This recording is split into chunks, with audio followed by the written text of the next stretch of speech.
Yeah, hey, drop.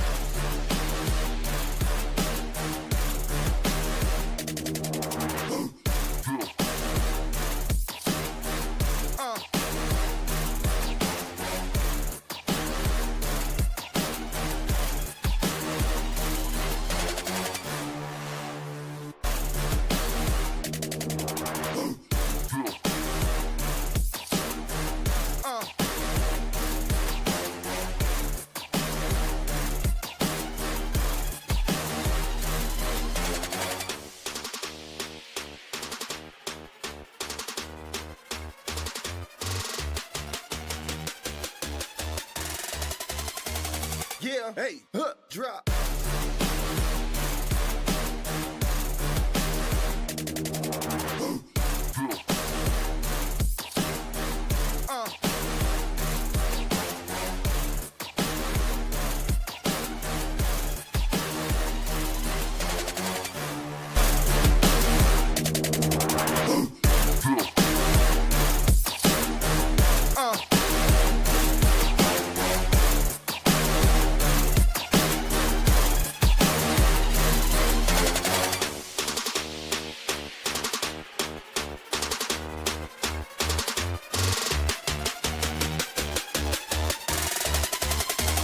Yeah, hey, drop.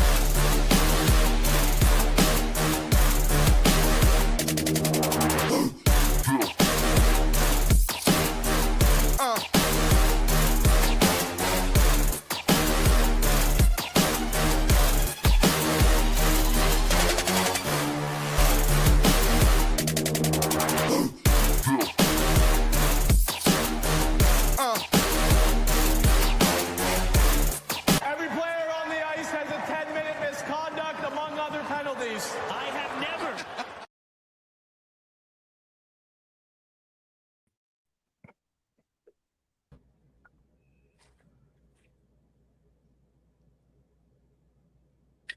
Hello, my fellow Fed fans. How was everybody's week? We are here back today, our first guest of the season from Danbury. We've got head coach John Bierchen and the one and only AJ Galante. How's everybody doing tonight? We're good. Doing great. Doing Yeah, great. we're Thanks for having us. Super excited to get on the show. So I feel like after this past little bit of week, I know it's only hump day, it's only Wednesday, but after this weekend, after this week, I feel like we got to get right into it, AJ. John, we got to talk about it. You know, Danbury really put out what I would put my dollar on probably being one of the best preseason games loaded adverts out there. And I don't even know if people read all the way into it and realized how many innuendos were in there because I was definitely thinking about it for days after and realizing even more parts of it that were related to the incident. So, Mr. Producer, the dude, man, I don't know if you can get that picture up there now or if I just spoke a little too fast for it. But so, AJ, John, Danbury put out your little advert this week, alluding to a little incident with a little somebody at the center of your ice. You guys, what do you guys want to talk about it? What do you want to tell us? What are we AJ, expecting? I'll start. When I got hired, it was one of the first, usually when you get hired at a job, you talk about like, oh, when are you going to arrive and, where are you going to live and that kind of stuff. It was the first thing that was talked about was that, hey, there was a situation happened at the end of playoffs. And I'm like, of course, I was in Austria at the time. So I wasn't really aware of the situation. I'm like, what situation? And then I saw the video and I'm like, there's got to be a response to this. And I sent it to a friend Absolutely. that also works in the league. And I was like, did you know about this? He's like, you know what's got to happen. And I said, you are correct. We all know what's going to happen. So, I mean, as soon as that flag planting happened, I think you knew that we had to respond at some point. And then the league scheduled it for opening night. And I guess the league also was their message that said, you know what, something's got to be done about this. So AJ, I don't know if you feel differently, but that's my response. Hey, yeah, peace and love. I think everything will be fine. You know what I mean? And I'm looking forward to a great opening night. I about clutched my pearls when we were watching that and I saw it and I go, first of all, that kind of disrespect is not unmatched, but that disrespect doesn't go unnoticed and unretributed in a beautiful barn like Danbury. And then all of a sudden I'm looking at my boyfriend and I'm like, did that really just happen? And then you just see AJ rip that door open and come out on that ice and let that man know who you think you are. Oh, golden moment of the season, AJ. Applause all around because you really handled that one great. Well, it was my first year back after 20 years, and with all the Trasher stuff, I pretty much stayed under the radar all year. I was very well behaved. There was no incidents, and I was just like, our last game of the year. I was like, why does it have to be this way? You know what I mean? And listen, this is look, I'm 39 years old now. I'm a very old man. Years ago, it could have been a lot worse 20 years ago, but I just hey, things happen, and like I said, I just think opening night Danbury will be the place to be, and I'm just looking forward to it. I'm looking forward to watching it. Same. I can't wait to see how that goes. Not that we're inciting or saying that anything crazy needs to happen, but hey, sometimes you make your bed, you gotta lay in it, and instead of rock away, we're gonna brock away baby in there and try to get through it, I I mean, that's guess. the thing is, some people have said like, well, are you worried about getting like an instigator penalty? I mean, I know the refs can only give penalties for what happens like in the actual game that we're playing. But, from a league standpoint, when you plant the flag on somebody else's logo and somebody else's home, that is instigating it right from there. So, just to talk a little bit more about, I guess, to educate the people at home too, to explain how a starting lineup works too. Since we're the home team, Port Huron has to give us their starting lineup first, and then we make our starting lineup based off of what they do. So the visiting team, always has to give their lineup. It's the same thing when you see face-offs. For those that don't know, we always get to change last. So you'll see that whenever there's a stoppage of play, Port Huron or the visiting team will put their guys out on the ice, and then we have a few seconds to, decide who we want to put on. So Matt Graham, he can pretty much decide when, this is going to happen. Like if he puts out number 13 on the opening face-off, then I have no choice but to put out somebody that can answer that call. If he doesn't, then you know what? We all know it's coming. We don't have to go looking for it. It's going to come to us. And, at some point it's inevitable. So kind of like with that, do you think just because it was the last playoff game and then the opening game, what if Port Huron, you guys didn't play them till say, 15, 20 games into the season? Do you think it'd still have the same, hype with it? Or do you think it would have kind of died down because of other hockey and kind of other storylines starting to be built and the rivalries kind of sparking back up? If you ever get disrespected, do you ever forget about it? I mean, fair point.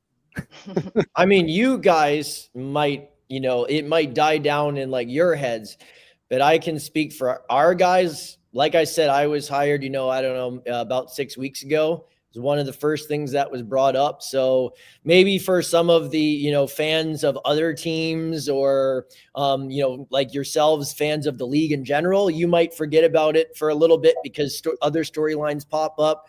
But I know from the people in our organization, they didn't forget about it. So I don't think, opening night makes it a little bit more exciting because there's always a lot of energy on opening night, whether there's storylines or not storylines. Everyone's excited just to have hockey back. But I don't think that has anything to do with it. When you're disrespected, you don't ever forget about that, whether it's a week later or 20 years later. So, AJ, you can tell me if you feel differently. You know what it was? Again, last year was my first year back in hockey in 2 decades, and you could kind of see it brewing with Port Huron all year. First of all, I have nothing but respect for all the teams in the league, but especially our rivals like Binghamton, Port Huron. You know what I mean? But you could kind of I could feel it brewing all season with Port Huron, and at the end of the day, there was always a mutual respect. I mean, Matt Graham, Johnson, all of them, those are guys you want on your side too. You know what I mean? So usually as a fan, the guys you hate are usually the guys you want on your team, and, I just felt like it was, believe it or not, for such a short playoff series, there was a lot of tension the whole time. And, you felt it brewing. And, I'm even keeled, believe it or not. Like, you know what? Our fans talk a lot. Port's fans talk a lot. You got to. It's give and take, and I think both teams throughout the year were, we weren't crossing lines, but we were getting close, seeing how far we could take it, I guess. And listen, I mean, it was. I'll say this about number 13. I don't know his name, but I'll say this about number 13. I give him credit. Because, you gotta, I admire his acorns. Let's just put it that way. I do. Take some balls.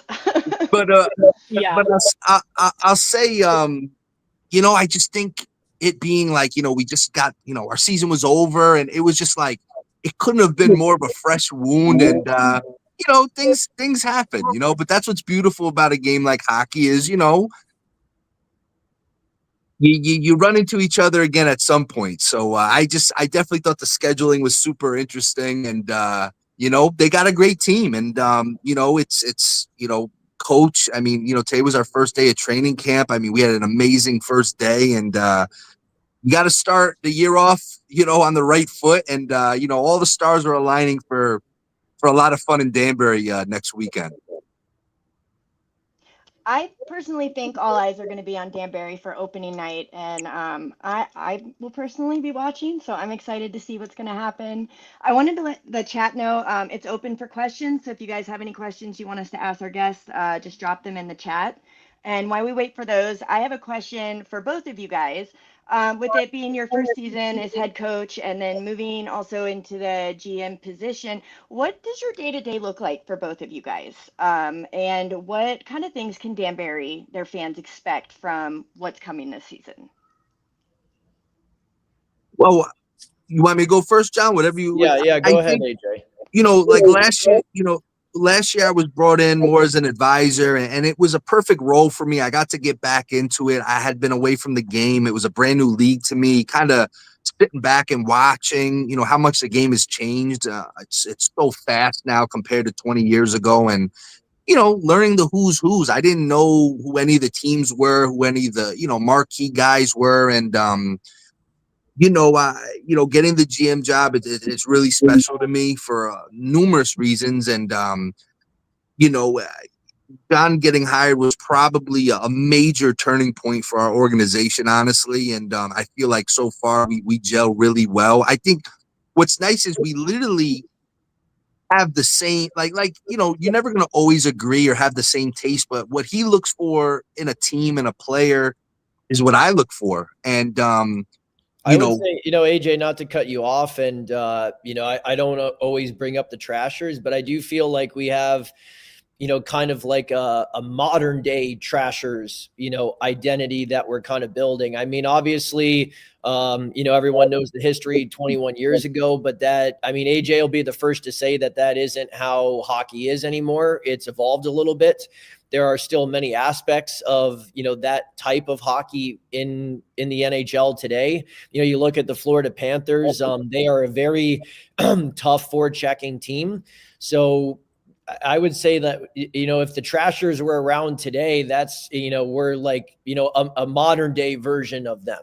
So I would agree. I mean, the game is definitely super different from 20 years ago, but I'm still the same guy I was 20 years ago in a lot of ways. And John has the same, like, we last year I felt, you know, and I was involved, but last year I felt we were a little too comfortable as a team.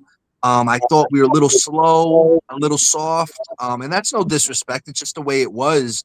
And this year, I mean, you know, John and I literally just got done with camp. You know, I was watching obviously, you know, about an hour ago, and I can already see that you feel it. You know what I mean? You just feel the difference already. And I mean, young, hungry guys. We got a mix of vets. You know, we have a lot of team toughness. And again, it's not about the fighting. I mean, the fighting is great. I always love the fighting, but you know, it's like John said, it's forecheck, back check, you know, being a prick out there. And we got we got plenty of those guys this year. So it's definitely feeling a lot like the old days in a lot of respects. We have a question in the chat from one of our loyal viewers, Mr. Bobby Howard of the Power Play Post Show. He covers, I don't know if you guys have seen a lot of his stuff. He's a very great media member. He covers mainly for the Binghamton Black Bears, but he has a question for John.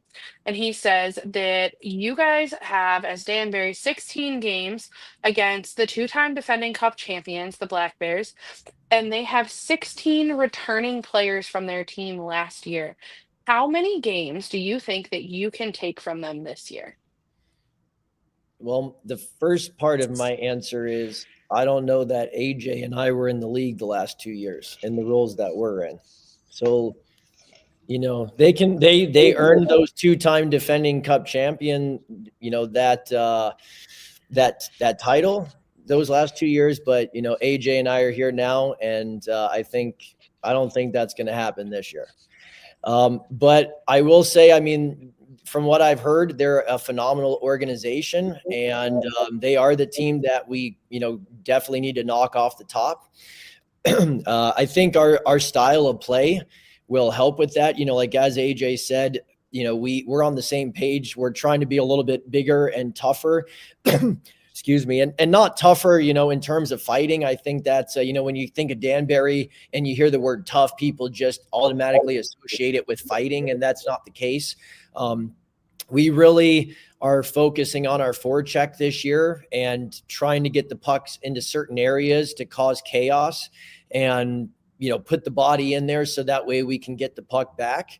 So I think our style of play, the type of players that we're looking for, will match up really good against Binghamton, because I think that's the only style that we would have a chance to beat Binghamton, because they deserve a lot of credit. They've done a lot of good things the last 2 years. Many things that I'm not aware of, but also many things that I've been brought up to speed on. So I'm definitely looking forward to our first games against them. I think we play them the second weekend. So I'm looking forward to it.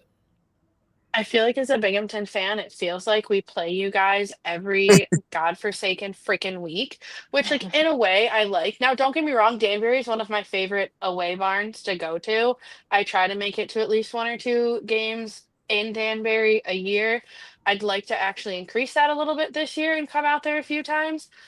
And you know, you guys are fun to watch at home too, but God, we play all the time. So we're gonna get real familiar now. You know, it's funny you mentioned that, because last year, like I said, was kind of my kind of re-entry into hockey, and that was one thing I found really surprising, is how many times, and a lot of fans don't like that, but to be honest with you, I kind of like the fact that we play certain teams a lot, because it kind of is like a season within a season. You know what I mean? Like Right. Binghamton, look, to be the best, you got to beat the best, and they are the best. I mean, it's you're only as good as your last season. They're the champs, and I mean, you look at that team, and like the fan said, I mean, a lot of returning players. They obviously, you could always tell at this level of hockey, the model organizations based on their retention, and they always have those same guys, and that just goes to show how, you know, well run they are. They got, you know, I mean, Tyson Kirkby's one of my favorite guys to watch. You know what I mean? You know, I he's love that you say that. I do. I That's a guy. adore that. That's a guy that you want on your team. And Right. Zach Sirota, one of my favorite hockey players. Yes. We study the and John and I have talked about it. How I was taught it years ago was when you build a team, you don't just stay tunnel vision on your depth chart. Like, hey, we got this, you got to look at your division. And you look at, like we mentioned, Port already. Don't sleep on a Watertown either. But you look at Binghamton as the cream of the crop. I love the fact they're in our division because we're gonna have to really earn it. And we have those constant measuring sticks against Binghamton to see where we're at. It's not like, oh, we're in the other division and we see them in the finals and we're screwed if we don't match up right. So I like the fact, even if it's tough, I like the fact we see a team like Binghamton over and over because they are the measuring stick of the league. I think that's a pretty fair point. And I love that we're fostering this conversation too. And I hope that more people get to see this. And I hope more people get to hear you talk, AJ, because I think there's a lot of people that would watch this and that would immediately think like, oh my God, that's a self-pronounced Black Bears fan talking to AJ Galante. What's this gonna do? And I'm sure that there's people in here. I'm sure there's people in here that are pissed off because you're not crapping on Binghamton and you're not saying that Binghamton's trash and you're not sitting here trying to incite Brant Sherwood. And not only is that something for me as as a fan and somebody who's very little in the media here, I'm not trying to put myself on a pedestal, but as someone who's very little in the media and of the Fed and someone who's a Binghamton fan, it's nice to be able to have these conversations and to see that, hell yeah, we have a rivalry. On the ice, we may want to smack the crap out of each other with our sticks. And I may sit there and want to chant at everybody that hey, Danbury sucks, but we can sit here and we can have these conversations and we can talk about this and we can foster these relationships that hey, yeah, we want to beat each other to death on the ice, but off the ice, we can recognize what's great about each other. And I think this is something that Fed fans need to see and really need to learn how to embrace. So Oh I yeah, I mean, appreciate that and thank you so no, much. no, of course. And listen, at the end of the day, don't get me wrong. We're coming to win it all this year. Don't get me wrong. I mean, I have nothing but respect, like you said, but we're coming for it all this year, man. But yes, I mean, you got to be. What I love about minor league hockey, even back in the day, was the fan bases, this passion. That's what makes this thing go. And but yes, there has to be there has to be a difference between like realistic and like, oh, Binghamton sucks. Well, they don't suck. They got 2 titles in a row. You know what I mean? Like so there has to be a balance there. But yeah, I mean I just love the fact that we are gonna have to see them so many times because to me that's like, we're gonna earn it this year. That's for sure. And I'm looking forward to it. And then, listen, when things may not go Binghamton's way, you guys could be honorary Danbury fans and just take the little drive and we'll get you some orange and black and it'll be great. Listen, I don't promise to wear orange and black, but I promise to make it out there this year. I love going to Danbury. I love going to Watertown too, but I love going to Danbury. There's a lot of fans in Binghamton that'll make comments and be like, "Oh, are you sure it's okay to go to Danbury? Are you sure that like you should do that? Like, is it actually safe?" I've never actually been chirped by anybody in the Binghamton or in the Danbury barn over the age of like 8 to 12. So like in all reality, I have had an issue in the Danbury barn with not a Danbury fan. Take that however you want, world. But I love Danbury. You know what you're getting. Listen, it's like the difference. Okay, that's the wrong. I'm not going to make that reference because that's going to come out wrong. But you know what you're getting into when you go to Danbury, right? It's a loud barn, it's passionate fans, it's chirpy, it's chippy. It's the Trashers era. Like, yes, you've rebranded, you're Danbury, you've moved on, but like freaking AJ Galante's back. The Trashers are still around a little bit, right? Like, you know what you're getting into, and it's a culture that I think that all fans should have access to. And I think if people are planning trips from wherever you're at, going to Danbury, just freaking do it. Like It's it's a special. such a It is. I mean, obviously, I'm biased, but it's a special right. place, and it is. It's definitely a unique place, and like you said, the fans are unreal. You know what I mean? And it's like Yeah. no one. Look, I'm sure I don't know every single fan, but the mainstays. No one looks for trouble. You know what I mean? At least with opposing Right. fans. But it's fun. It's a unique place, and it's very special to me. It's a true hockey culture that I think more people should expose themselves to.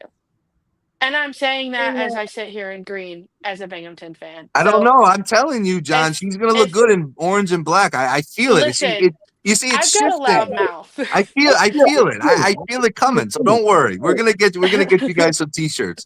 I don't know if I promised to wear orange and black, AJ, but I'll be there.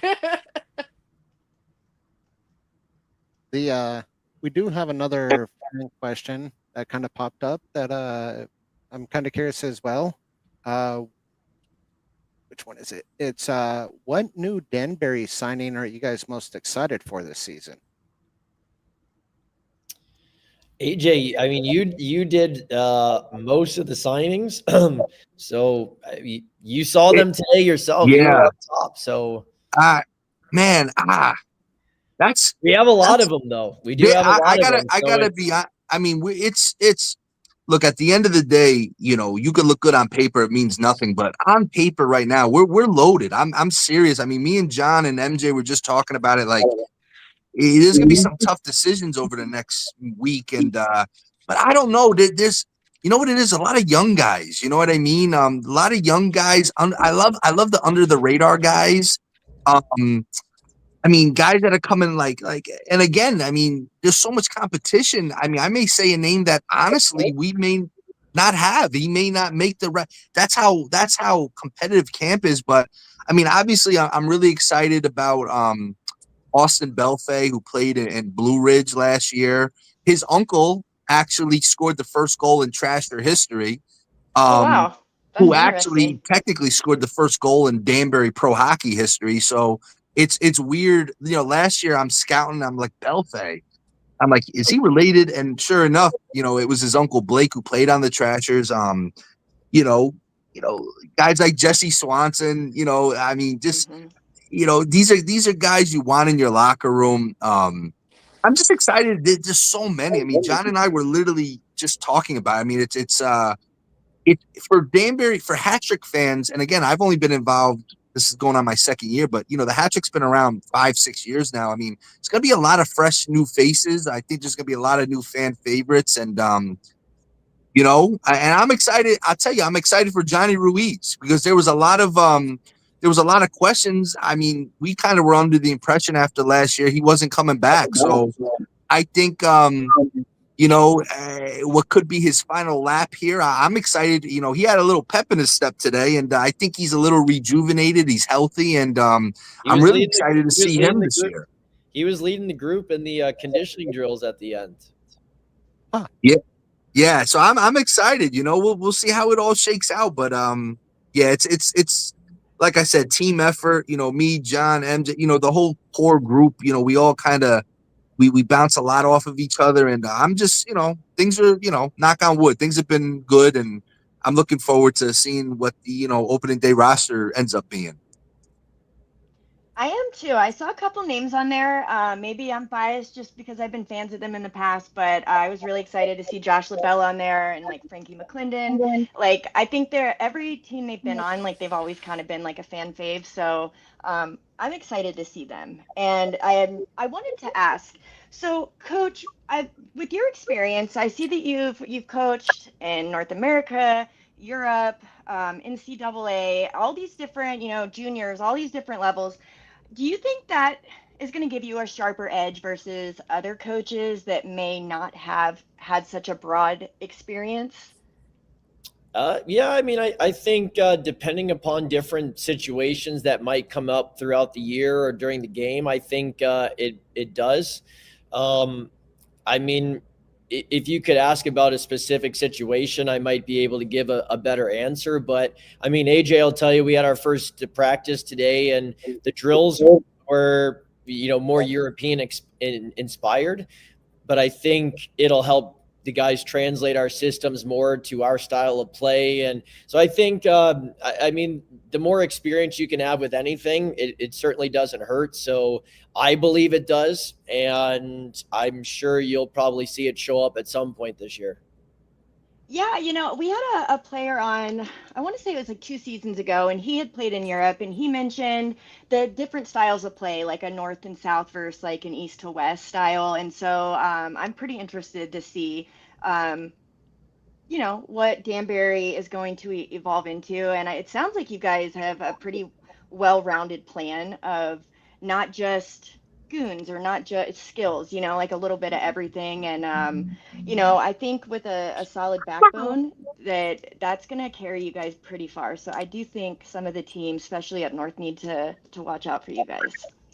I will say that when I got the job here, I was already back in Austria, and I did have to adjust some of the systems that we will play because the Fed is different than Austria or Finland was. So I did adjust those, and I think they are perfect for what we're trying to accomplish. So I'm excited to see how they fit. And just bouncing off that, that's why I really love John coming on board. Is he hasn't been in America the past few days, years, and he's bringing a different. Here's my son, by the way. Hi. Say hi, Dominic. So yeah, we're grooming him. He'll be the youngest GM one day. But Love that. all right, go. So he no, I love we definitely have a fresh take in terms of the coach's room, and you're gonna see a lot of run and gun, a lot of speed, and it's gonna be my job as a GM to find players to fit that system. Absolutely. Kind of also sticking with that, I see it looks like you had spent the last 7 years in Europe. Now, during your time, I'm sorry. Go ahead. During that time, like, was translation or the language barrier a huge issue for you during that time, or was it pretty easy? So I spent the first 2 years in Luxembourg, and I ironically took German in high school. And it's a very good life lesson, because when you're young and you're in high school or middle school and you're taking classes and you're like, I'll never need this. And then you step foot in Luxembourg that speaks German, and then you say, you know what? I wish I would have paid attention a little bit more in class. So they have their own language, Luxembourgish, which has elements of German and French. So that helped. But no, I mean, everyone in Europe speaks English pretty well. So you do have to, I found that I have to talk a little bit slower and differently. So I will use, I can't be like, hey, let me elaborate about this, because they're probably not going to know what the word elaborate means. So you just say, hey, let me talk a little bit more about this. So yeah, I mean, I wouldn't say it's a challenge, but you do have to explain things a little bit differently. But I do think it made me a better coach, because now you had to really think about what you were going to say and how you were going to say it. It helped with my video presentations. So before, you just walk up in front of a group and you're like, okay, this is the video, and then you watch it. Well, when there's people that might not be able to catch as many words that you're saying as like an English speaker, then you have to get creative. So what I would do is I would make any videos from the weekend. I would send it into the group with like a voiceover, so that way they could watch it and listen and ask, be ready to ask any questions. So then when we do go over it in person, it's, maybe the second or third or fourth time that they've seen it, and they don't have to think about as much of what I'm saying. So I've continued that even into Austria, where they probably speak a little bit better English than in Finland. And that's something that I'll continue to do, because it's helped a lot. So the language barrier wasn't a problem the way you would think, but it certainly helped me, become a better teacher and communicator. break it down a little bit lower level, a little easier to understand. Yeah, you know what? And it's a challenge when you get frustrated, whether it's with your kids or with players that you're coaching, you tend to talk a little bit faster. So you got to really pay attention. But then the ironic thing is when you slow down and you're pissed off, it doesn't also have the same effect because, people are just so used to you speaking fast and loud when you're upset. But you can't do that because then they might not understand what you're saying. So there were some challenges that really make you think about how you communicate and just communication in general. So I'm sure it has helped me, become the coach I am today. And I always reference back to it when I am talking. I like I that. want to piggyback off that really quick. I bill it for a null team, and one of my players this season, English is not his first language, and everything you're saying actually kind of really resonates because with speaking slower, and I've learned a lot from him, and vice versa. And I just think it's really cool that you've been able to adapt your teaching technique to be able to communicate so well with players. I think communication is key in like all relationships, whether it's coach and player or something outside of hockey completely. So I don't know. I think that's another win for Danbury, just the fact that you might be able to communicate on a level with the players that maybe some other coaches won't be able to match.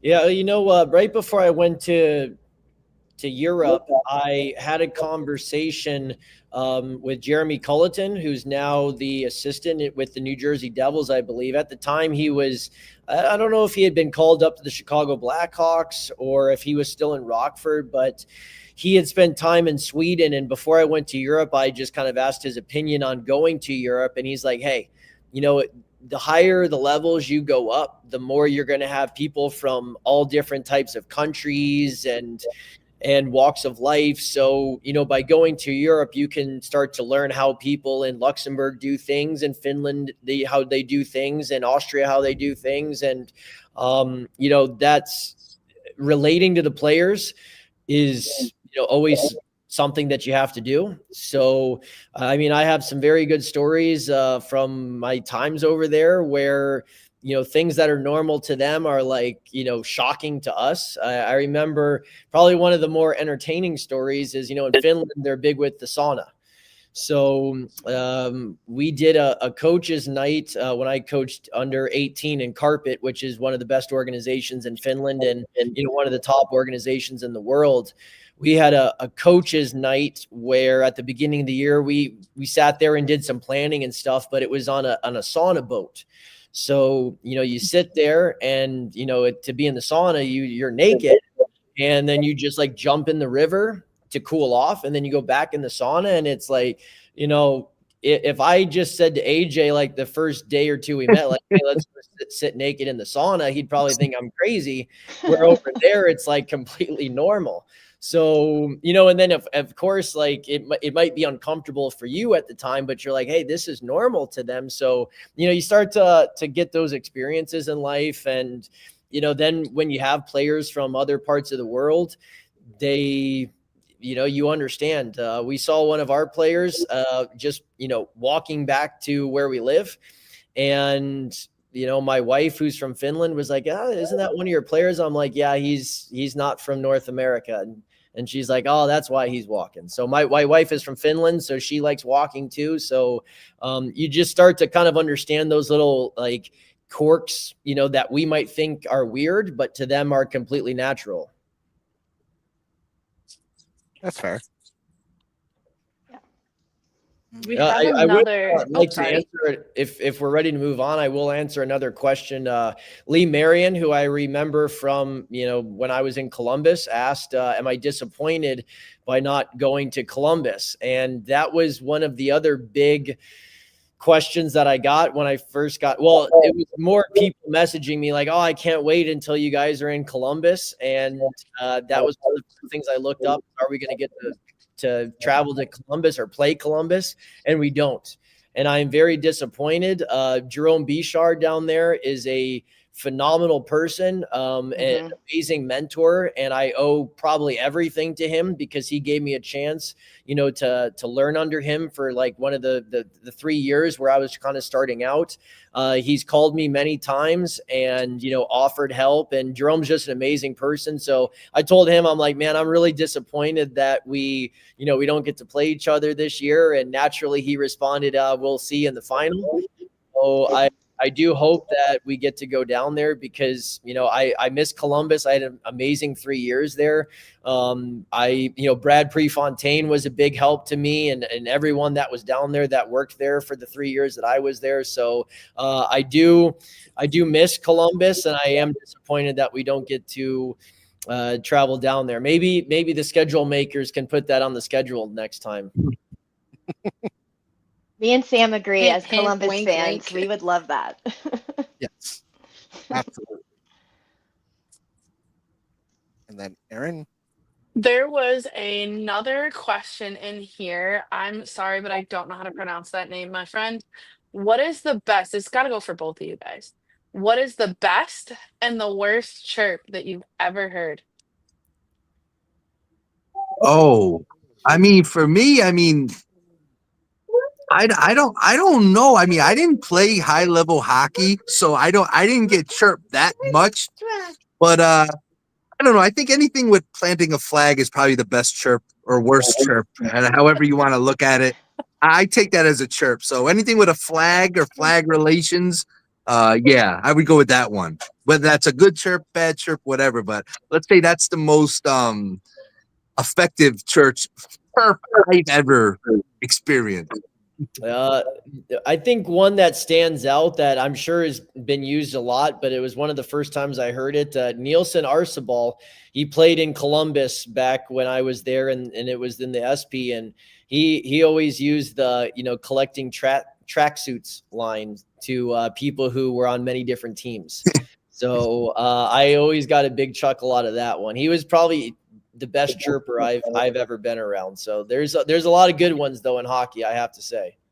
I think in Danbury, last year I saw Frankie McClendon was a heck of a chirper.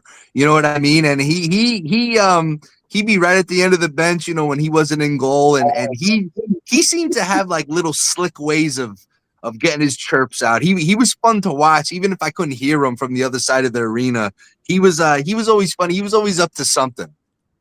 It's the guys that have been in the league for at least a little bit, because they have the material on all the guys. So they know what buttons they can poke.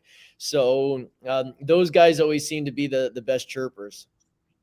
You guys might have to mic them up this season and give us a little episode of the best chirps out of Danbury or something like that. I don't want to put our office staff, on blast right now, but I told them like, hey, we got to get some good mic'd up stuff. I'm really a big fan. I think it was TNT. It might've been ESPN that they did, they put the mics on during warmups, and they have like the ISO cam, and they're like talking to the player, like while they're skating around. And I was like, we need to do that. So I told, somebody in the office needs to get some skates on and like get on the ice and just start skate up to the ref, skate up to the other team. And we just get an ISO cam. Like, I love it when people are mic'd up in like live situations, and there's, you can't edit anything. So, I'm sure for the editor, that's like the worst nightmare, because you got to have like your hand on the beat button. But I love that kind of stuff, because it really gives insight into, how things work, especially in a live situation, because you can't filter yourself because you got to do your job. So I hope they put mics on a lot of people this year, because I think it would be, fun, but also educational. I have two requests. You've got to get a mic on Raul Sharma, and you got to get a mic on Jesse Swanson. You've got to. Yeah. Oh yeah. All you That hear might be is a Patreon exclusive for somebody's account somewhere, but I might pay a subscription to hear those ones. here's the thing. If you put a mic on Jesse Swanson, you just hear him talk about how he's a skill guy and how he can do all these he never talks about his fighting. Every time he scores a goal, the one time a practice that he scores a goal, he's looking up at AJ and MJ and I like, did you see that? And so you just hear him talk about how he's a skill guy and how he's going to be on the second line. So that's it. Sharma, I haven't been around, but Jesse, he likes to tell us or try to convince us that he's a skill guy. So, but we'll see. We know he's got some skills, but we'll see what other skills he has. Maybe he'll impress us, after he takes on number 13. Yeah. We'll see what that suspension looks like. But yeah, I mean, like you said, I've always been curious. The guys on the ice, of course, they chirp each other. There's only so much us fans can hear and see. We say stuff. They may hear blah, blah, blah. They don't hear what we're actually saying, whatever. But it's like, I know they're instigating stuff on the ice. Sometimes I want to know what they're saying. So it's I agree. I agree with you. I think the problem hockey has, if you want to call it a problem, it's baseball is kind of like this too. It's supposed to, there's so many codes in hockey. You know what I mean? It's like, and which I agree with a lot of them, but the one thing that bothers me is hockey guys, it's not in them to show their personality, and they do. These guys have a lot of personality, and it's just kind of frowned upon to like put themselves out there. And I encourage guys. I'm like, look, get yourself out there. You know what I mean? Whether it's social media or whatever. Obviously there's a line, but you're right. People want to know. There's something about hockey. I don't know if it's the boards or whatever, the mask. Like there's so many restrictions with hockey. You know what I mean? And it's like I tell guys, put yourself out there, and people love it. Yes. As a fan, I say absolutely. I agree with you 100%. And it's also like seeing NBA, NFL stars like starting to show up to a lot of different hockey games. Like, oh my God, they do that in hockey? That's crazy. And it's like you've just seen like the growth of hockey over the last few years reaching other sports that it's like, man, I feel like I'm a weak guy now because I stubbed my toe. And here these guys are, straight up bleeding, concussion, stitches, back on the ice, 3 seconds later, it's like, oh my God. So no, you're right. I think hockey, I always tell people in my life, you just got to go to a game. For some reason, unless you're a true fan, like if you watch your first hockey game on TV, it's not the same as being there. Like you just got to get someone to the rink, and they're hooked. I mean, I know people. I mean, I've been in the boxing business now 15 years, and I bring kids that have never watched hockey to a game, and they're like, their eyes, like you said, their eyes just get like, oh my God, like you have to actually bring them there, and they'll get hooked real quick. That's how it was for me. My first hockey game, I was like, wow, this is a full-on addiction. 5 minutes in, I knew that. I'm like, where's this been all my life? So I have a question. We have two questions, actually. We usually ask every guest. So I'll start with the first one for both of you. What is the best prank you've either played or had played on you or have seen throughout your career? Oh, man. Well, listen, the Trasher days, I mean, there was it was like every weekend was like Home Alone. You know what I mean? Like the movie Home Alone. There was booby. I mean, allegedly, obviously, but there was booby traps everywhere. I mean, it was. I think the one that's kind of well known is, and John knows, where the visitors, where their locker room is. I mean, it's colder than usual. It's an ice arena, right? But it's cold, and allegedly a member of the Trasher organization, went to the fish market and put a bunch of like raw fish just in the vents, and like teams would come in, and that smell, John, that hockey smell, between the cold and the sweat. Well, there's something about like trout and bass or something like that, where there's something where it mixes with that cold and that dampness that, guys would be throwing up. I mean, it was like, I don't know, the Trasher day, there was so many. I got to talk to my dad because he allegedly knows a lot of them. But there were so many pranks, and it's funny to look back. You can't really get away with too much anymore. Everyone's got a phone. There's surveillance, ring cameras. I mean, it's really hard to get good pranks done nowadays. Mm-hmm. I'd have to take one out of Flurry's book and mess with people's cars outside or something. Yeah, I don't think anybody can reach Fleury's level. Yeah, he's epic. I mean, I would say my car was wrapped one time in Columbus. That might be one of the better pranks. I have to say I haven't been pranked a lot. So Wrapped, maybe like I'm saran lucky, wrap? and hopefully nobody from the team is watching this right now, because I'm sure I will become a target by saying that. Did you mean like saran wrap or like a full Yeah, wrap? saran wrap. So, and it, if I remember correctly, it took me quite a while to get it all off.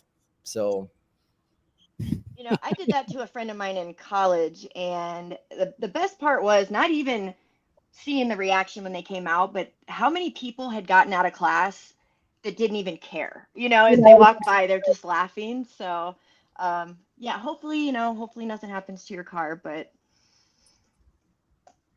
and then next, Aaron, do you want to ask our other typical question or So weekly this is question? our super special, super amazing question.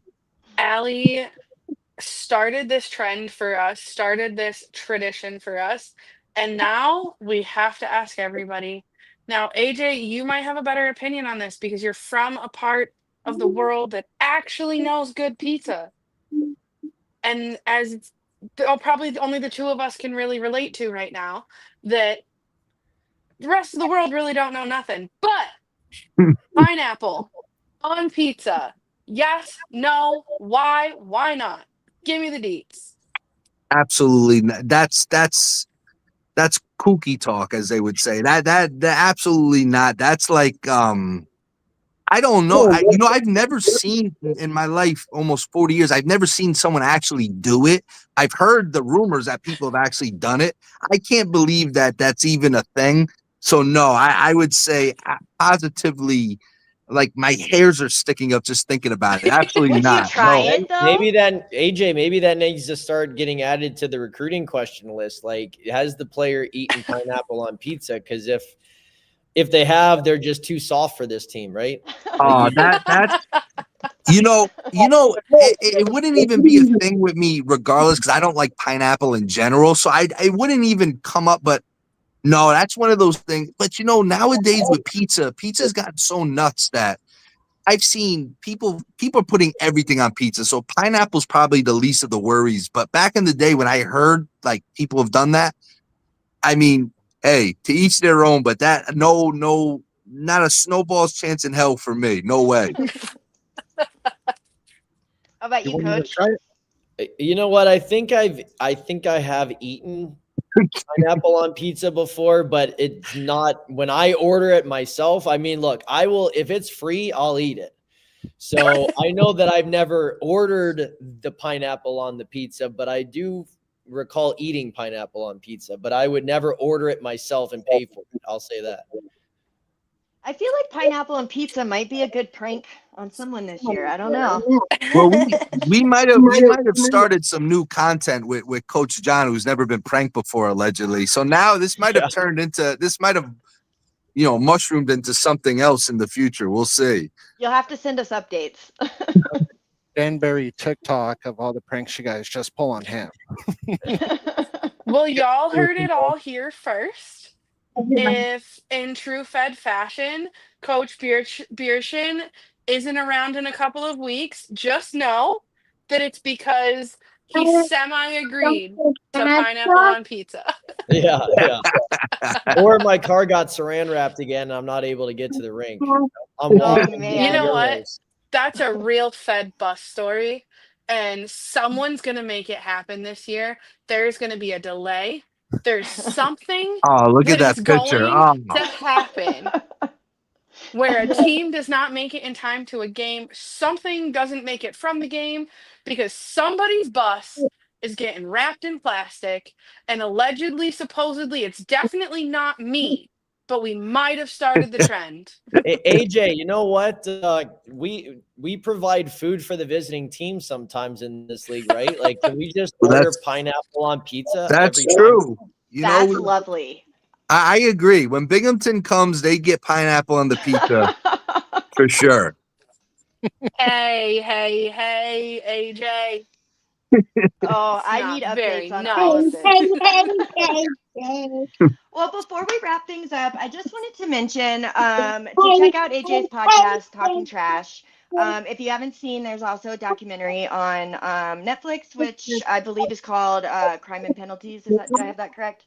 I've seen it, and it's absolutely amazing. So definitely check that out.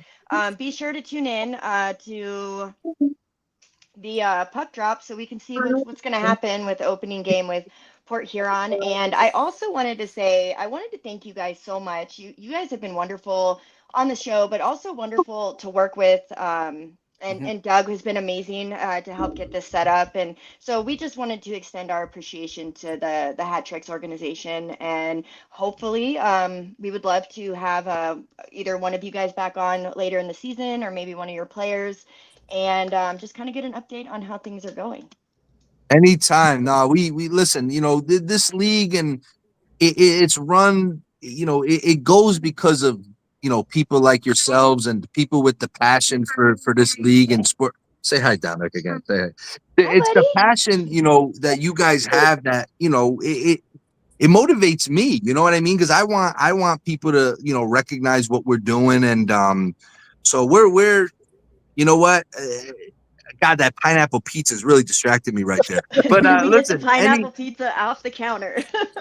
oh God, Ew, come on. oh man, yeah, this guy's having fun with us here. Oh, that's crazy. Shout out to the dude, our producer. I think you guys saw a Yeah, the little dude sneak is peek at making him me. earlier. Oh man, that's bad. But no, listen, anytime, and yeah, I think it's great what you guys are doing, and that's what I like about John too. Is, you know, we're just open books, and you know, we're gonna send it's Aaron, right? Is it Aaron? We're gonna get you Yes. we're gonna get you a hoodie. I feel the shift coming. It's coming. I need a picture Well, with hey, you I guys when hope you to go up see there, you Aaron. in Binghamton. I'm not gonna not fangirl here and say that I don't hope to see you every time I'm in Danbury, and I never do see you. But Two I weeks hope from to now, see you we're in. around. It'd be 2 great to weeks see you from now, guys. we're in Binghamton, right? The Yep. 17th, I think. I sit right behind the bench, so I'll be knocking with my pineapple pizza behind the bench, like, "Hey, coach, got your present." Horrible. Oh All man, right, guys. Well, thank you so much for joining us. And like I said, we would love to have you back on anytime. And yeah, we just really appreciate you guys. So good luck this season, and you know, hope things go well for Danbury. Thank you guys. Thank Thank you. you. awesome. Thank you. Thank you so much.